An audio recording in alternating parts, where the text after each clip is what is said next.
Morning, page 434. And there is always that sanctifying, lofty theory for everything. It was by no means the least significant of our literary figures who determined that the thieves were our allies in the building of communism. This was set forth in textbooks on Soviet corrective-labor policy. There were such textbooks. They were published in dissertations and scientific essays on camp management, and in the most practical way of all, in the regulations on which the high-ranking camp officials were trained. All this flowed from the one and only true teaching, which explained all the iridescent life and of humanity in terms of the class struggle and it alone. And here is how it was worked out. Professional criminals can, in no sense, be equated with capitalist elements, i.e. engineers, students, agronomists, and nuns, for the latter are steadfastly hostile to the dictatorship of the proletariat, while the former are only politically unstable. Only. A professional murderer is only politically unstable. The lumpen proletarian is not a property owner, and therefore cannot ally himself with the hostile class elements, but will much more willingly ally himself with the proletariat. Just you wait. This is why, in the official terminology of GULag, they are called socially friendly elements. Tell me who your friends are. That is why the regulations repeated over and over again. Trust the recidivist criminals.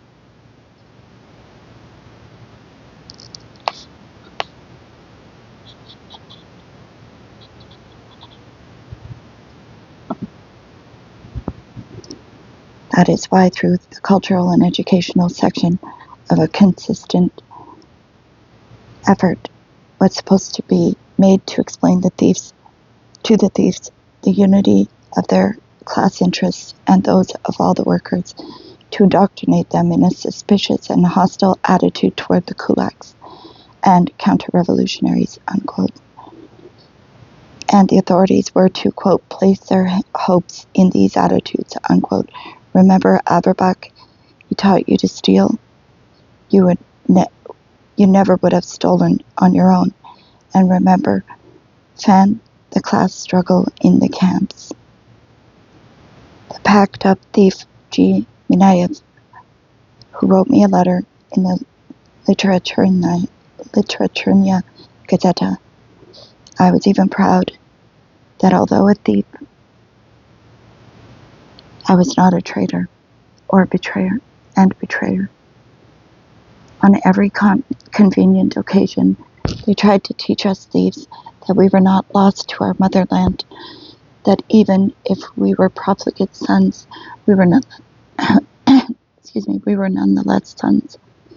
But there was no place for the fascists on this earth.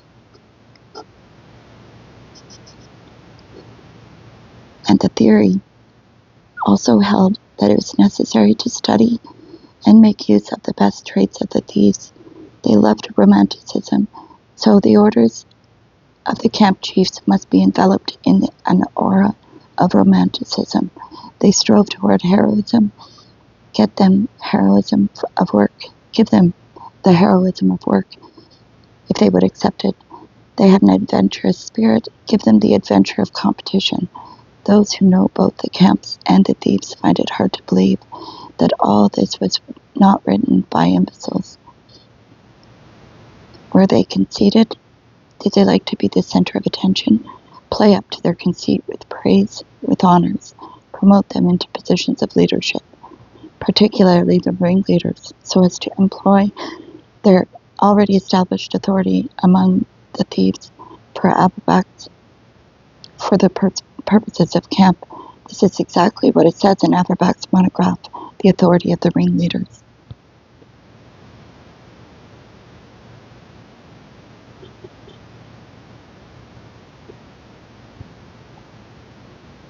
But when this elegant theory came down to earth in camp, here's what emerged from it.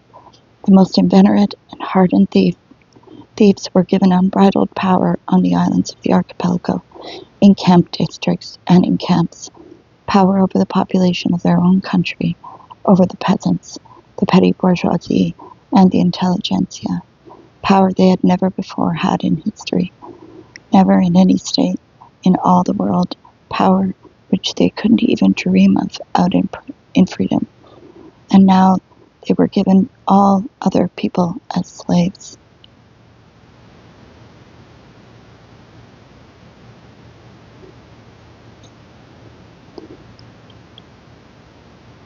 What bandit would ever decline such power? The central thieves, the top-level thieves, totally controlled the camp districts.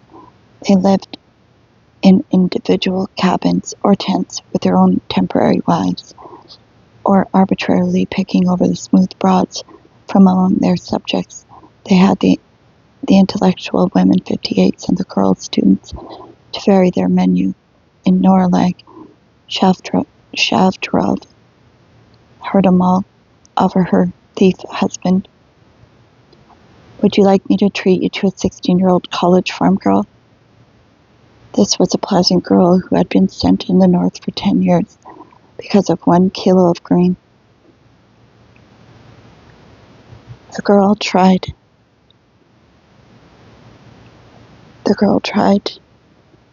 to resist, but the mall soon broke her will. I'll cut you up. Don't think I won't.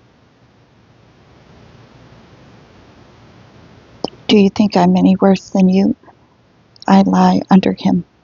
And they had their own lackeys too, servants among the sloggers who carried out their chamber pots. They had their food.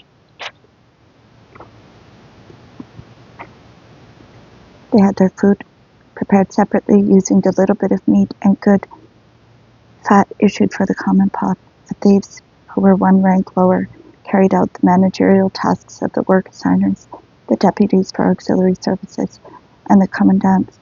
And in the morning they used to stand in pairs with clubs at the exits from the tents of 2 in command. Leave without the last one. The lesser hoodlums were used to beat up the work shirkers, that is, those who no longer had the strength left to drag themselves to work. The chief of Taimyr Peninsula, used to drive up to the line up in a sedan and admire the way the thieves beat up the 58s.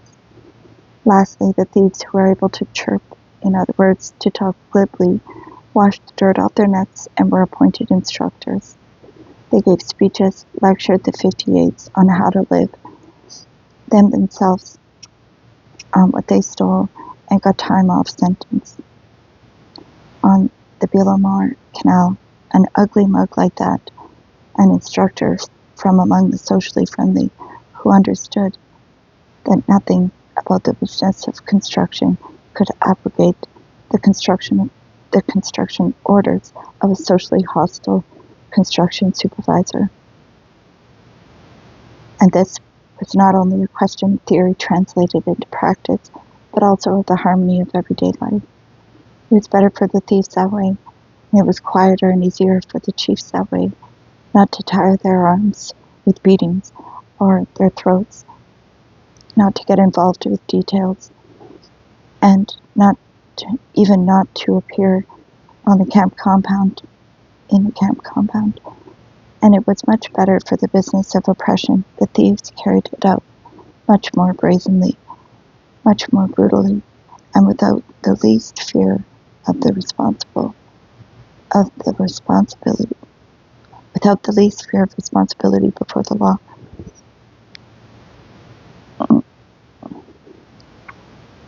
But even in the places where the thieves were not given such power, they were all on the basis of this same class theory, very much favored. If the thieves left the camp compound, that was the biggest sacrifice that could be asked of them. At work, they could lie about as much as they pleased, smoke, tell their stories of victories, escapes,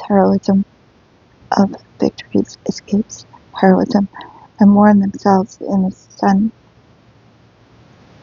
in summer, at the bonfire in winter.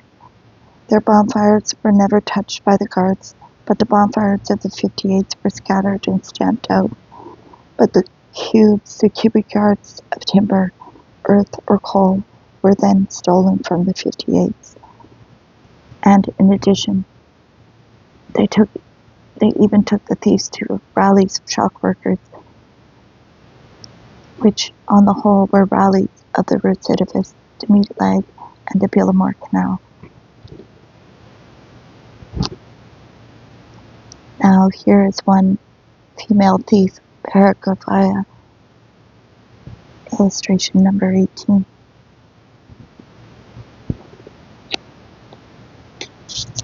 Paragraph. These pictures are so interesting, so fascinating. This is a female thief, Paragraph. She got herself into the glorious chronicles of the Moscow-Volga Canal. She was the scourge of every jail she was ever in, and raised hell in every police station. If she ever had a whim to do some work, she immediately destroyed whatever she had done. With her necklace of sentences, she had been sent to GULag in July 1933. The chapter of legends continues. She went into the India barracks and, to her astonishment, and the only thing believable is that astonishment, heard no mother oaths and saw no card games. They were supposed to have explained to her that the thieves there enjoyed their work, and she immediately went off to the excavations and began to work well.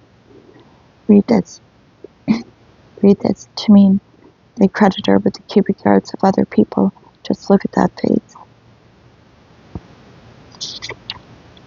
Just look at that face.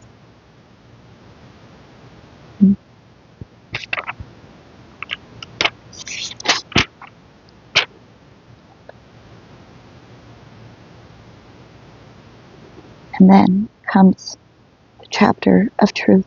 In October, when it got cold, she went to the physician, and even though she was not ill, she asked him, with a knife up her sleeve, for several days off.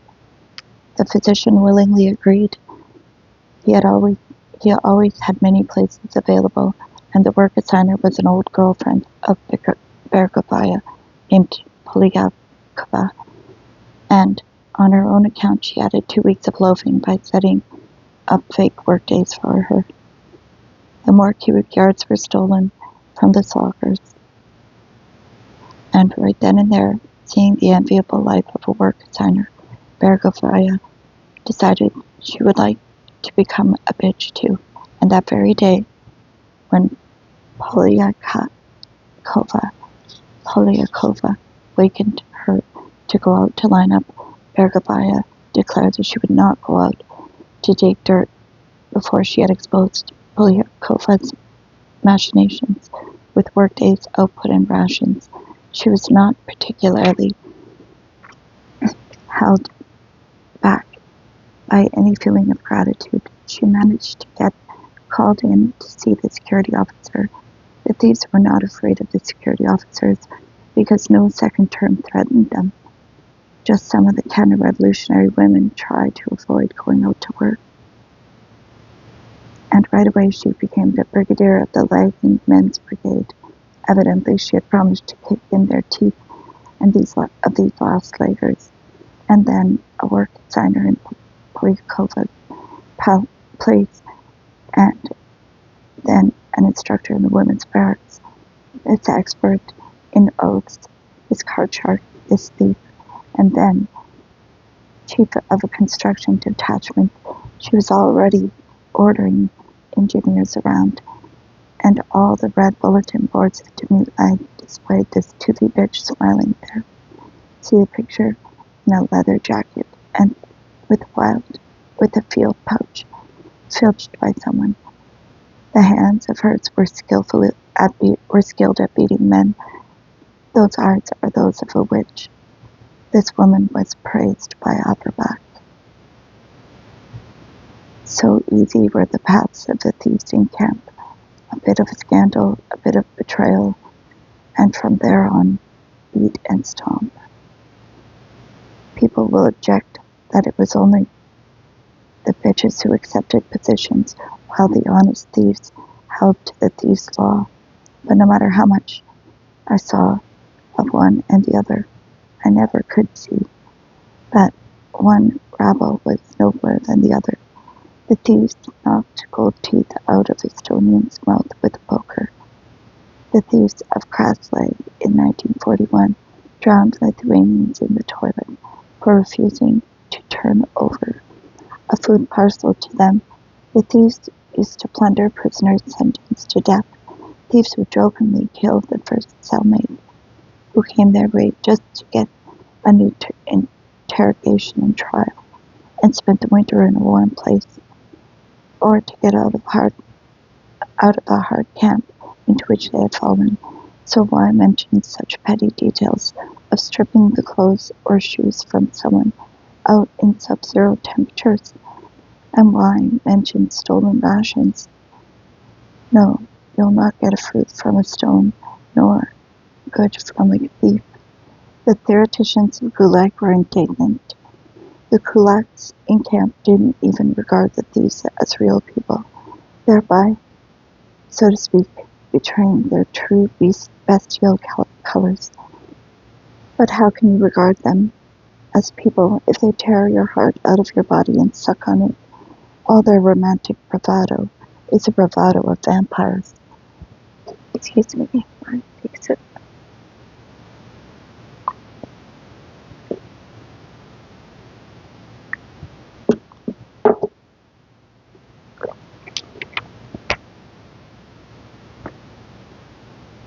But enough, let us say a word in defense of the thieves also.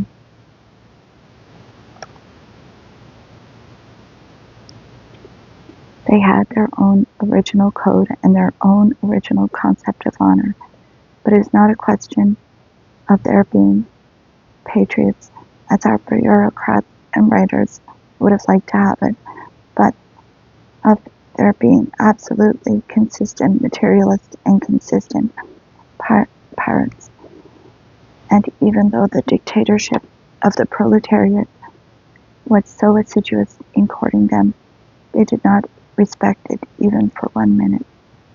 The tribe came into this world to live, and since they were destined to spend as much time in prison as in freedom, they wanted to gather life's flowers in prison too. And what did they care about? The purpose for which the prison was planned, or the suffering of others beside them there. They were unruly, and they enjoyed the fruits of that unruliness there. So why should they worry about the man who bowed his head and died a slave? They had to eat, so they took whatever they could see that was edible and tasty. They had to drink, so they sold to the convoy guards the things they had taken from their neighbors for vodka. They had to sleep on something soft, and despite their manly looks, it was considered quite honorable for them to carry their own pillow with them, as well a padded blanket or a feather quilt. They more so because one could hide a knife in it very well. They loved the rays of the beneficent sun, and they couldn't take a trip to the Black Sea resort, so they tanned themselves on the roofs of their construction projects, in the stone quarries, at the mine entrances. Let someone stupider go down into the mines. They had magnificent, well-fed muscles, bunched in rippling knots. They surrounded their bronze skin to tattooing in the same way, gradually satisfied their artistic, their erotic, and their moral needs on one another's chests, stomachs, and backs. They could admire powerful eagles perched on cliffs or flying through the sky, or the big hammer, the sun, with its rays shooting out in every direction, or women and men copulating, or the individual organs of their sexual enjoyment, and all of a sudden, next to their hearts were Lenin and Stalin, or perhaps both, and this meant exactly the same as a crucifix around the crucifix around a thief's neck.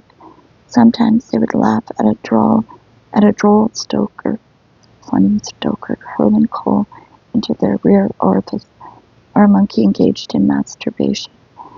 And they would read slogans on each other, which, even if they were already familiar, they nonetheless dearly loved to repeat. All the girls in the mouth. All the girls in the mouth. Blank, all the girls in the mouth. And it sounded as triumphant as I am King Asargadon. Or else, on a girl thief's stomach, there might be, I will die for a hot blank, and even the modest and tiny moral on an arm which had already buried a dozen knives in someone's ribs. Remember your mother's words, or else I remember caresses. I remember my mother. The thieves had a mother cult, a formality, however, which did not mean faithfulness to her teachings. In order to intensify their sensations and their swift running lives, they used to love taking drugs. The easiest drug to get was masha, marijuana, from hemp. It was also known among them as plant chick. It was rolled into smoke. They even used to sing ABC about it gravely in their songs.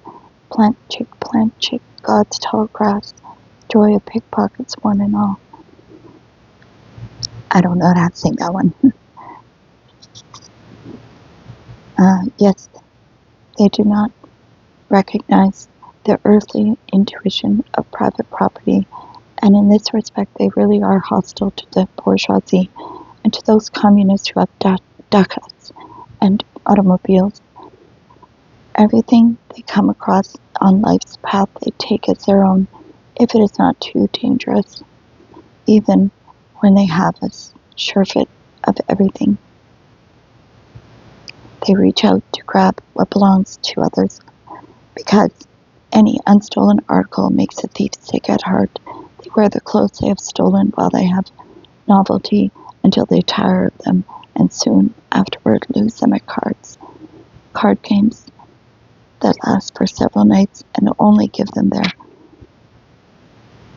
most powerful sensations. And in this respect, they have far outdone the Russian nobility of past eras. They can even gamble an eye for stakes, a tear out of the loser's eye on the spot, and they can also play for beneath themselves, the stakes being the right to use the loser for perverted enjoyment. And then, when they lose, they declare a general frisking on a barge or in a barrack, until they find something else belonging to one of the suckers, and then the game goes on. The thieves don't like to work, and why should they? When they get food, drink, and clothing without it. Of course, this constitutes a barrier between them and the working class. But does working class love to work that much either? Isn't it for the bitter money that the working class strains its sinews, having no other way to earn it? Not only can the thieves not be carried other way to earn it. Not only can the thieves not be carried away, Not only can the thieves not be carried away by their enthusiasm for labor, but labor is repulsive to them, and they know how to express this dramatically. For example, they are sent off on an agricultural work party, forced to leave the camp compound in order to rake up a fetch of oats and forage. They don't simply sit down and rest, but they gather all the rakes and forks in a heap and set fire to them, and then warm themselves at the bonfire. Socially hostile foremen make a decision. When they tried to compel them to fight for their motherland, it was useless. Their motherland is a whole earth that conscripted thieves went off in transports singing their song as they swayed back and forth. Our cause is right, our cause is left. Why is everyone on the lam? Why indeed? And then they would steal something, get themselves arrested, and take a familiar prisoner transport back to prison in the rear. Even the surviving Trotskyites applied from camp to be allowed to serve at the front. The thieves did not make any such applications. But when the operational armies began to surge into Europe and the smell of booty grew strong, they put on uniforms and went off to plunder at the heels of the army. They jokingly called themselves the 5th Ukrainian Front. But, as in this too, they were much more principled than the 58s, no Shinka Zhogol or Vatska Kishkenya, with rolled-down boot tops, respectfully pronouncing that sacred word thief with a one-sided grimace, would ever be caught, helping to strengthen the prison, digging in posts, stringing barbed wire, trenching the no man's land at the camp perimeter, repairing the gatehouse, fixing the perimeter lighting. In this lay the thief's honor. Prison had been created as the enemy of his freedom, and he could not work for prison. However, he did not run away or risk getting Article 58 for refusing to work, whereas the poor enemy of the people would immediately have had counter-revolutionary sabotage hung on him.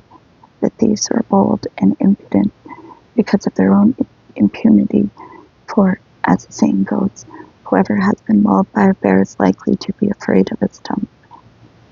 It was totally out of the question to see a thief with a newspaper. The thieves held firm to their belief that politics was twaddle without relation to real life. Neither did they read books, or at least very rarely, but they loved oral literature, and any storyteller who could endlessly string out novels for them after curfew would always be well fed out of their booty and held in esteem by them, as are all storytellers and singers among the primitive peoples. Excuse me. Sorry. These novels were a fanciful and rather monotonous amalgam of dime novels about life in high society, obligatorily high society, people with titled viscounts, counts, and marquises, and with their own thieves' legends, their own self-magnification, their own thieves' jargon, their own thieves' concept of the luxurious life, which the hero had to achieve in the end, always. The countess would lie down on his cot. He would smoke only the very best Kazbek, would own an onion, a watch, and his pokorva. His boots would be shined to a high gloss. Nikolai Pagodin was sent on an official visit to the Belamar Canal, and probably used up no small amount of Soviet government money, yet he didn't see through the thieves, didn't understand them, and told lies about everything. Since in our literature nothing has been written about the camps for 40 years except Pagodin's play, and the subsequent film, we have to comment on it. The wretchedness of the counter-revolutionary engineers who stared into the mouths of their instructors and thereby learned how to live does not even require comment, but his aristocrats, his thieves, do. Pagodin even contrived to notice Pagodin even contrived not to notice them in their simple characteristics of robbing by the right of the strong, not secretly like a pickpocket. He portrayed them all to a man as petty pickpockets, and more than a dozen times he points this up in the play to the point of nausea.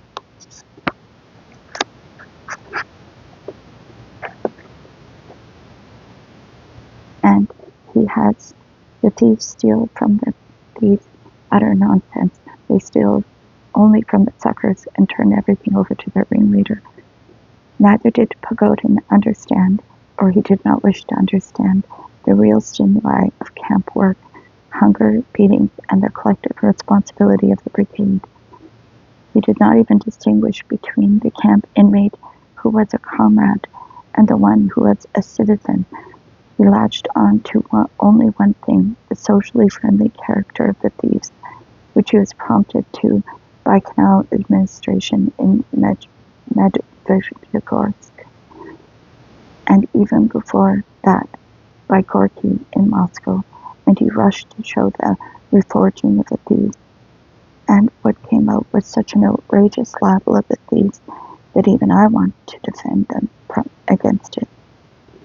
They are much smarter than Pagodin shows them, or Shining either, and you couldn't buy them with some kind of cheap reforging simply because their world outlook was closer to real life than that of the prison chiefs. It was more integrated and contained no elements of idealism whatever. Yet all those incantations to starving people to work and die at work, pure idealism. And if in speaking to a citizen chief or a correspondent from Moscow, or an absurd meeting, there appeared a tear in their eye and a tremor in their voice, this was because they were playing a well-calculated role aimed at getting them privileges or time-off sentences. And inside himself, meanwhile, the thief was laughing the whole time. The thieves understood the joke very well indeed, but the visiting writers from the capital didn't. It was impossible for the bitch Mitya to enter the cell of a strict regiment company unarmed, without a jailer, and for the local thief ringleader, Kostya, to crawl beneath the bunks and hide from him. Kostya, of course, had a knife ready, and if he hadn't, he would have hurled himself on Mitya to choke him, and one of the two who would have been dead. Now, that was no joke, just the opposite. But Pagodin creates a banal joke, the horrifying hypocrisy of the re-education of Sonia. Why, what forced her to take up a wheelbarrow? And through her Kostya too? And the two thieves becoming guards, the non-political offenders could have done that, but not thieves. And all that competition between brigades was quite out of the question for the cynical, sober thieves, even maybe for the sake of laughs of the free workers. At the most irritatingly false note of all was the thieves asking to be given the rules for creating a commune. It would have been impossible to slander the thieves more, or to make them more stupid. The thieves asking for rules. The thieves knew their own rules perfectly well, from the first robbery to the last knife blow in the neck. When you could beat a person who was down on the ground, and when 5 could attack one, and when they could attack a person who was sleeping. And for their own commune, they had rules which predated the Communist Manifesto. Their commune, more precisely their world, was a separate world within our world, and the strict laws for which centuries had existed in it for strengthening that world did not in any degree depend on our suckers' legislation, or even on the party congresses. They had their own laws of seniority by which the ringleaders were not elected at all. Yet, when they entered a cell or camp compound, already wore their crowns of power, and were immediately recognized as chiefs. These ringleaders might have strong intellectual capacities, and always had a clear comprehension of the thieves' philosophy, as well as sufficient numbers of murders and robberies behind them. The thieves had their own court, pravilki, founded on the code of thieves' honor and tradition. The sentences of the court were merciless and were executed implacably, but the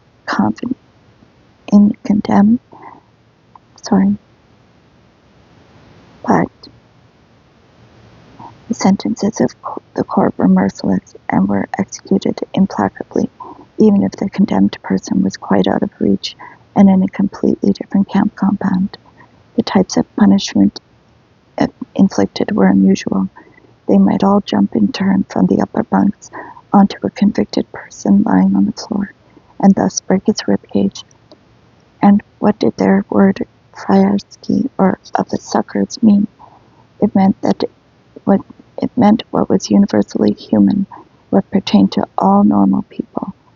And it was precisely this universally human world, our world with its morals, customs, and mutual relationships, which is most hateful to the thieves, most subject to their ridicule, counterposed most sharply to their own anti-social, anti-public kubla, or clan. Now it was not re-education which began to break the back of the thieves' world. The re-education merely helped them return faster to new robberies. It was when, in the 50s, brushing off class theory and social friendliness, Stalin gave orders that the thieves be incarcerated in isolators and solitary long-term cells, and even that new prisons be built for them, the shut-ups, as the thieves called them. In these shut-ups or isolators, the thieves swiftly wilted, sickened, and began to die, because a parasite cannot live in isolation by himself. He has to live on somebody, twining itself around the victim.